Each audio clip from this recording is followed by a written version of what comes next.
Hello and welcome to the Female Founder Friday podcast with me, Lindsay White. I'm passionate about helping female entrepreneurs be great leaders, build high-performing teams, and create inspiring workplace cultures through innovative talent programs and practices. Because when people feel like they belong at work, they deliver their very best and businesses thrive. The Female Founder Friday podcast is all about connecting with the most incredible female entrepreneurs to talk about their journey to creating their own business, the mistakes they've made along the way, and how they view their own leadership. And I'm challenging all of my guests this season to take my leadership style quiz. And during each episode, we'll be digging into their leadership style and how it impacts the way they lead in their life and their business. And if you're interested in learning more about your leadership style and want some of my top tips to help you lead more effectively, you can take the quiz right now. Just check out the show notes or head over to highvoltageleadership.ca and click on the button at the top of the page that says Take the Quiz.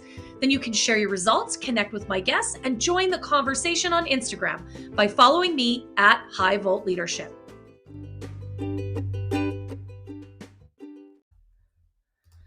All right, I have Pooja Shah here, the founder and creative director of Tembo Tones. And as a Kenyan-Indian-American, her cultural identity really shapes how she sees and shows up in the world. It is the rich soil that cultivates her art, philosophy, and communications. And it's her cultural identity that really challenges her to think about what it means to belong and how to share stories that feel honest and grounded and really resonate with communities around the world. So she created Tembo Tones as a multidisciplinary creative studio using photography and fine art and design to capture the unique powers of entrepreneurs and storytellers of color and to craft intentional brands that are rooted in honest expression. And Tembo Tones goes beyond just a business for this woman. It's her commitment to show up big and bold for herself every single day. And I'm super excited to have her on the show because this has been a long time in the making, and I can't wait for her to tell us all about her journey. So welcome. Thank you so much for being here today. Thank you so much for having me. This is truly such an honor, and I'm so excited to be here. Me too. We were talking before we hit record, and I think we're both as jazz, so this could be an interesting conversation. But I love you use the word belonging in the bio that you sent us in the intro I just did, and that word resonates deeply with me. So I want to talk about that because belonging is important. But first, I want to ask you about your journey because it sounds like a really, really interesting road that you have traveled. Oh, thank you for saying that. I think it's such a compilation of some pivotal, really, really pivotal, beautiful moments, and then just luck and fate and destiny and just like a jumble of all of these things that have gotten me here today. But I think, when I made the decision to pivot in 2019, right before the pandemic, and chose, to launch Tembo Tones, this photo and design creative studio that I have, prior to pivoting for my role in PR and advertising. I was a PR girly growing up, and that's what I did, my higher education in. And that pivot, I think, has just landed me into this beautiful and just abundant space of creativity and joy and connection and belonging. I love it. So was there a catalyst? Was there a moment when you made the decision to leave your advertising girly job, which I love? Yeah. Like, was there a moment there for you? What was the inflection point? Yeah, that's a great question. I think for me, there was a lot during that time. I was doing a lot of coaching, actually doing a lot of therapy and coaching. Awesome. And, kind of coming back to my inner self and listening to that inner voice that was telling me, you're doing great. Your career is, it feels like it's in a really special spot where you can see the trajectory of going up and climbing that corporate ladder. But something in you is saying, this just doesn't feel quite as exciting as it should be or as joyful as it should be. That building up to also just being completely de-energized by the workload I had taken on. Right. At that point, I was working at a startup building the communications department from the ground up. And it was almost a year to date where I decided, you know what, I think I'm going to put my 2 weeks in and just take a little breather for my physical, spiritual, mental, emotional health and just figure out, it's maybe I just need a break to let me know, yes, I'm on the right track, or I might need to do a little bit of deeper work to figure out what else is my heart and mind telling me I need to tap into. Oh, I really, really love that. I love that you consciously decided to give yourself some space, because I think so often I hear from women that they don't think they can do that. Yeah. And absolutely. And I think the only reason I was pushed to do that is because I had my coach at the time, as well as a couple of mentors around me, telling me, you either are going to be sitting in this pressure cooker of thinking about the choice but not doing anything about it, or you're going to jump off the cliff and you're going to see where your wings take you, where your feet land, and you're just going to do the damn thing. And it's a choice, you know? You've got to make a choice. I love it. Okay, so there's this phrase that I love. I don't know if I'm going to say it right, but like, the highway of life is paved with dead squirrels that couldn't make a decision. Like, it's a bit, okay, so it's a bit gruesome, but it's the truth, right? Like, if you think about it, if you're driving and there's that squirrel and it runs out to the middle of the road and you're like, oh my God, little squirrel, get out of the way. I don't know what to do with you. Like, I am going fast. Yes. I don't know what to do. But that's sort of that's kind of the visual, right? Again, a little bit macabre. But like, sometimes you just have to have faith. You have to take the leap. You have to know, I think also, that you're going to be okay. Yeah, I love that. Okay, so I want to ask you, because this word belonging it's just such a beautiful word for me. What does that word mean for you? And how do you bring that into Tembo Tones? Like, what's important about that? Absolutely. That's such a beautiful question. I don't even know where to start. Belonging for me really means finding this sense and essence and writing this. It's truly this feeling of home and feeling of security, feeling safe and seen and heard and listened to, and being able to ask for what you need and then receiving it, and then having that trickle effect kind of run through your entire community of people.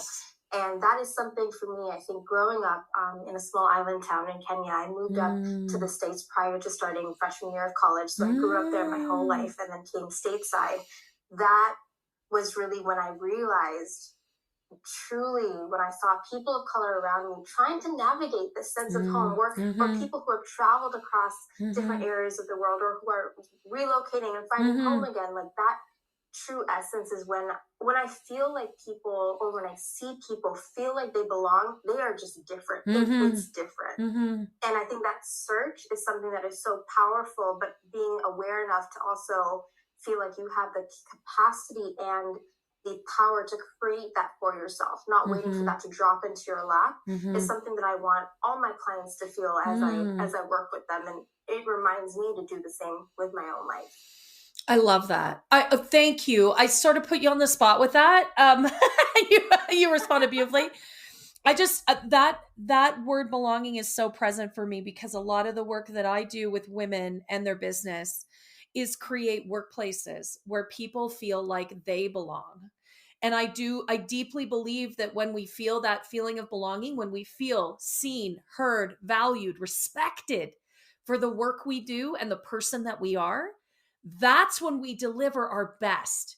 That's when we're the most creative and the most innovative, and we work hardest, and we're the most powerful, high-performing team. And I can totally see how that is relevant in the work that you do with women and their stories and their brands, right? There's an internal focus to that, but there's an external focus. And when you make your clients feel like they belong with you, how powerful that is, because they bring you more work and they bring you more clients. And Absolutely. when your team feels like they belong, right? Like, wow, you just wrap a business up in that belonging bubble, and that's powerful. That's powerful. I love that. It's transformative. It's powerful. I think people walk away knowing that they can't come back to that same service the same way again. Totally. They know they can't tackle that problem again because they're changed people, or they feel awakened to this new sense of communicating with their team members. Yes, 100%. Oh my gosh, I love that so much. Belonging is, we all want to feel like we belong, don't we? Yeah, absolutely. At our core. At our core. Yeah. I really think that that's true. I think we all want to feel like we belong somewhere, and we belong to someone, and we belong to ourselves. Mm-hmm. Right? I love that. Okay, well, we could talk about that for the rest of the episode, but that's besides the point. I want to ask about your leadership style next, and but first, I want to encourage everyone who has not done the leadership style quiz to go and do it. Why haven't you done it yet? Is probably the right question. You can check out the link in the show notes. You can go to the website highvoltageleadership.ca. There's a little orange button, and ironically, it says take the quiz. It takes a couple minutes, and then you can compare what's your leadership style. And I'm also going to send you some great leadership tips to help you improve your leadership practice right now. So tell us, Pooja, what is your leadership style, and what does that mean to you? I was so excited to take this quiz. I'm like such a junkie for educational and informative I love it. So I was really excited. My end result was coaching, which I thought was really interesting. Yes. Tell me about that. What was your initial response?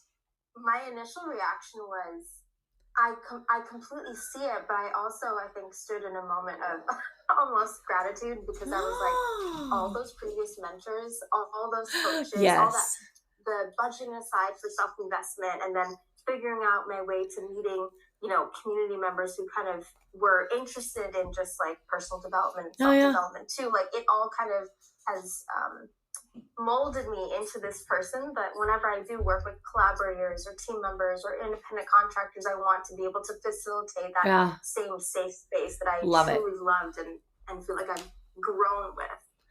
I love that. When we can take a coach-like approach in every space in our business and in every space in our life, I think we get so much more out of our relationships.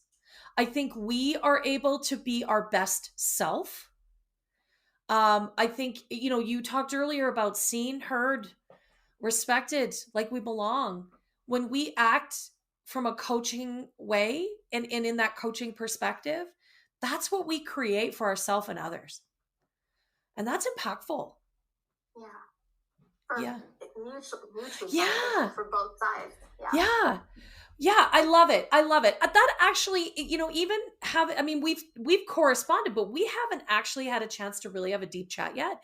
But that doesn't actually surprise me based on the conversation we've already had today. Wow. I want to ask you, how does that coach-like approach show up for you in your personal space, in your personal world?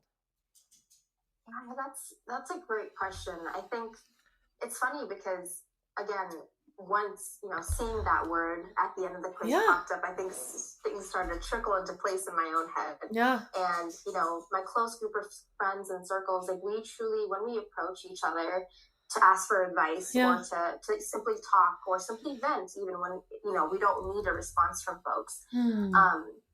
I think we've kind of almost been drawn and attracted to each other because we want to be able to facilitate that safe space. And I think in my personal life, I feel so lucky to not only feel like I have been able to create those bubbles of safe space, but also have learned from other people what works, what energizes them, what de-energizes them, and then been able to facilitate that with my own clients. Because I think transitioning that personal approach of, well, this is how I love to talk, and my best friends are my best friends for these reasons, to deeply connecting with my clients and understanding what jazzes them and how can I energize that to help them bring in more to the work that we're doing, because it all is so connected as well as so deeply personal. It is. I mean, having developed my own brand and continuing to tell that story, it is deeply personal, right? Those things are, especially when we're entrepreneurs and small business owners, we put our heart and soul into our business. So it is personal, and we need that special touch to bring that out. I mean, for me, as an example, that's actually not my expertise. And so I need someone who asks great questions, listens intently, helps me clarify what I'm trying to say, brings my passion to life. that's actually really crucial in helping me get my message out.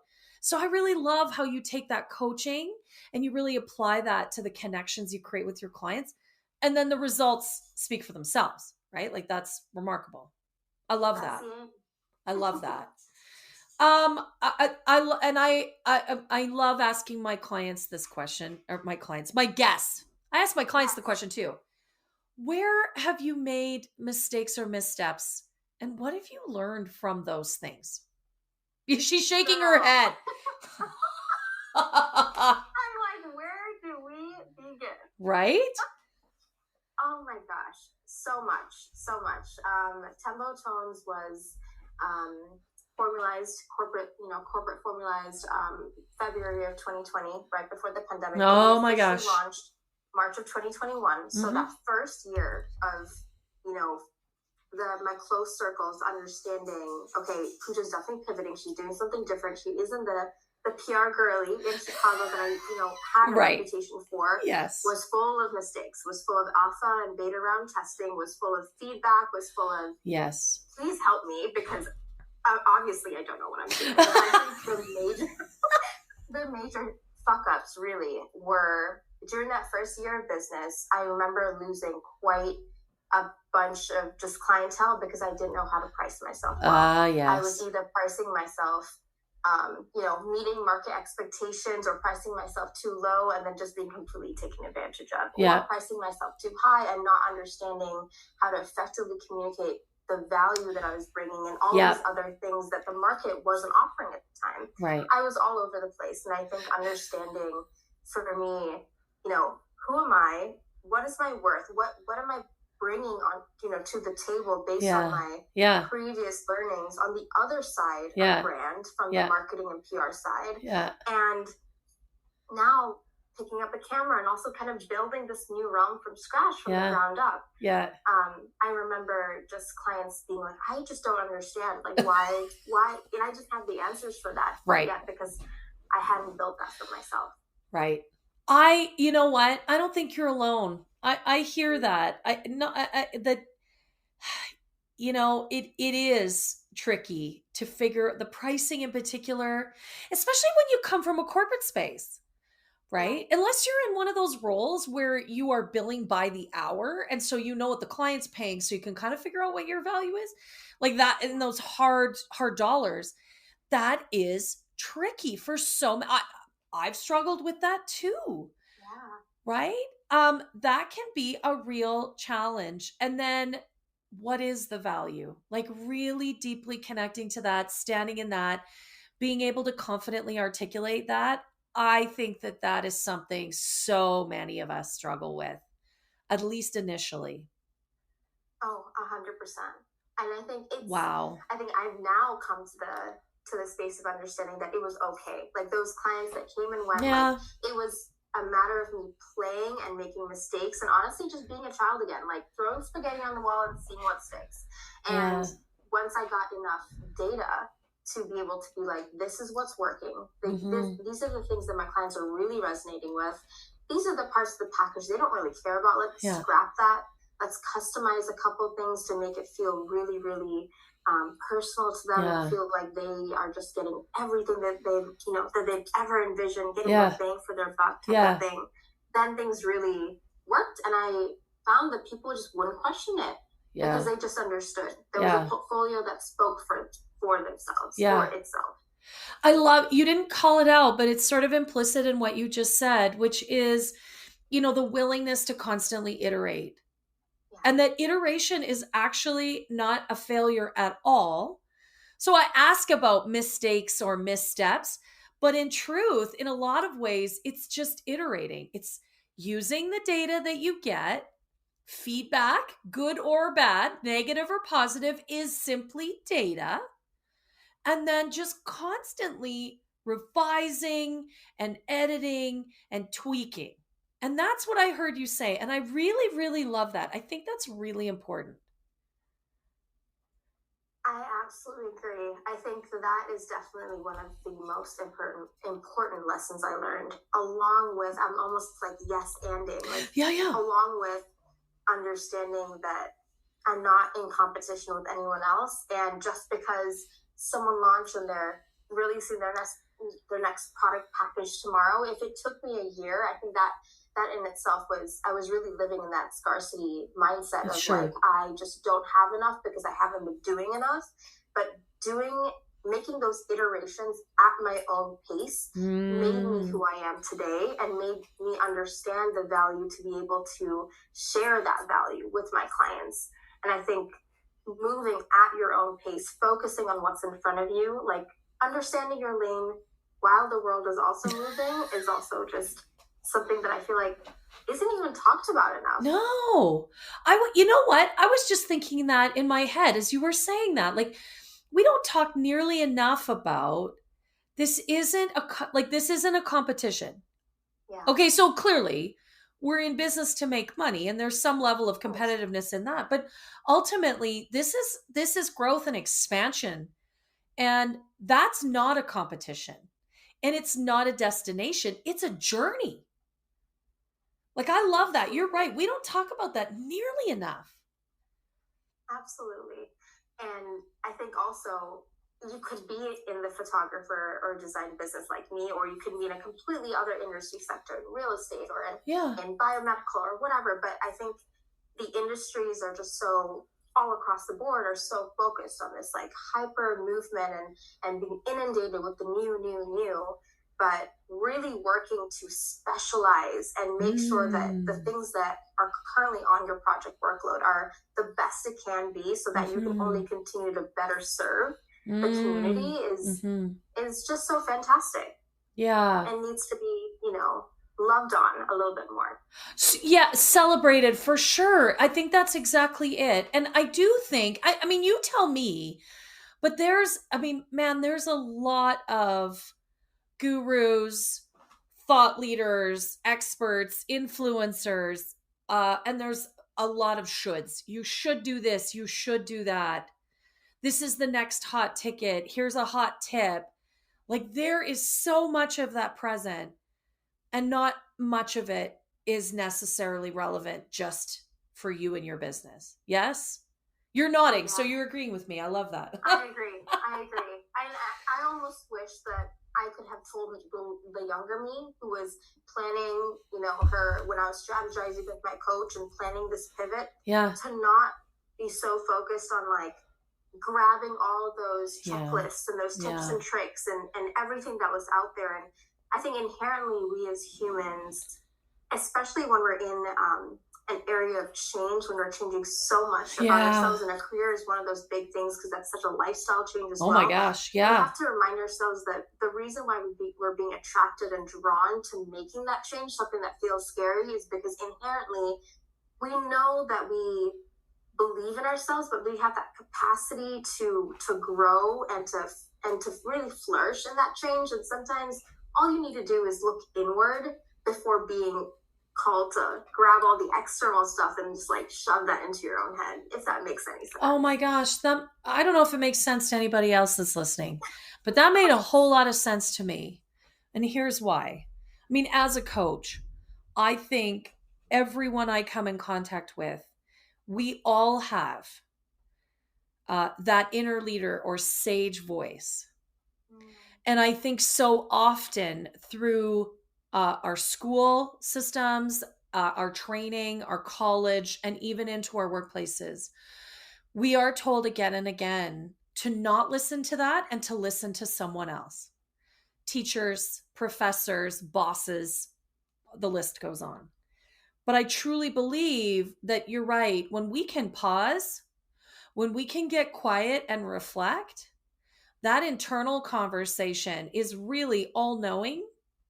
It sees the path forward very clearly for us. It believes in our skills and abilities and our resilience. And when we can be tapped into that, that's when we can make incredible decisions about our business and our life and our relationships and all of that stuff.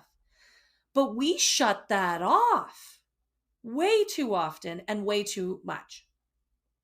Is that, like, does that make sense what I'm saying there? I'm not trying to be like super woo-woo coach today, but I think that that's crucial, especially for women.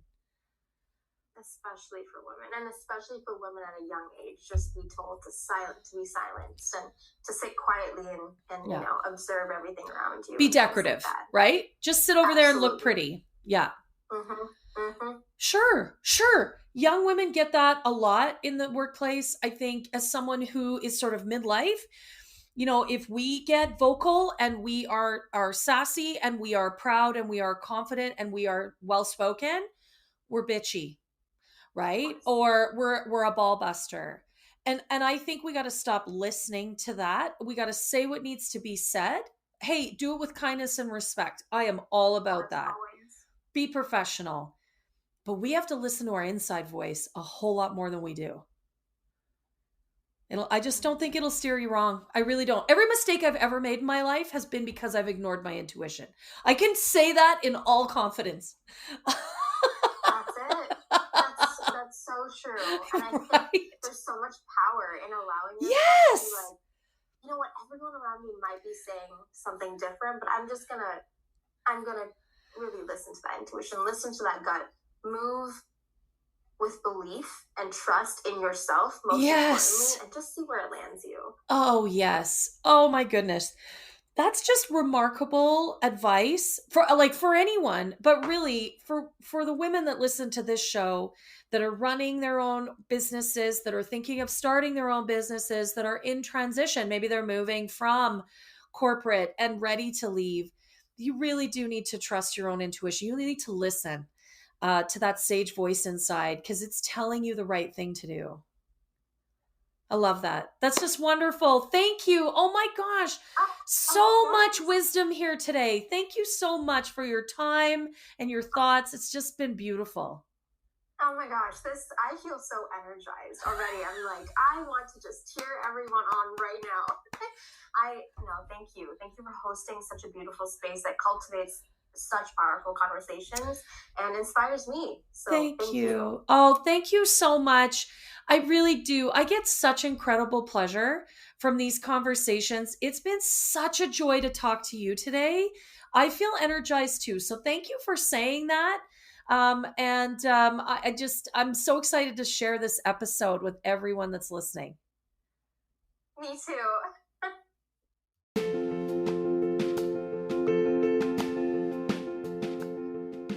Well, thank you so much for tuning in today. I sure hope you enjoyed listening as much as I did hosting this conversation.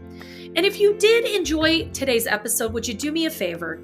Would you give the episode a 5-star review and share it with all of your friends? I would really appreciate that. I've got a goal to impact 1,000 female founders, and with your help, we can really amplify this message. Thanks again for being a part of the show, and don't forget to connect with me and all of my guests on Instagram at High Volt Leadership. We'll see you next Friday.